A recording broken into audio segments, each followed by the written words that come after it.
It's a evening vlog. Ramadan month பொதுவாக எல்லாருக்குமே சீக்கிரமே டியூட்டி முடிஞ்சிடும். எனக்கு கொஞ்சம் வண்டி லேட்டாக தான் வரும். அது வரையும் இவர் தான் கொஞ்சம் கூட சுற்றிட்டு இருப்பாரு. எக்ஸாம் டைமில் ஸ்டடி லீவ் வேற விடுறாங்க. அதனால கேஜெட்ஸ் எல்லாம் அங்கங்கே ஒழிச்சு வைக்கிறதுனால இந்த மாதிரி சின்ன சின்ன லெட்டர்ஸ் அங்கங்கே எழுதி வைக்க வேண்டியதாக இருக்கு. ஆனால் அப்படியும் இண்டு இடுக்கு கபோர்டெல்லாம் அலசி ஆராய்ஞ்சிடுறாங்க எங்கே வச்சுட்டு போயிருக்கோம் அப்படின்னு பார்க்கறதுக்கு.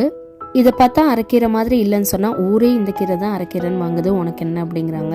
இலை பெருசா இருந்தா இந்த மாதிரி தான் இருக்குமான்னு தெரியல. காலையிலேயே பருப்பும் கிழங்கும் வேகப்பட்டிருந்தேன். வந்து பருப்பு கீரையும் பொட்டேட்டோ ஃப்ரையும் புதினா துவையிலும் செஞ்சாச்சு.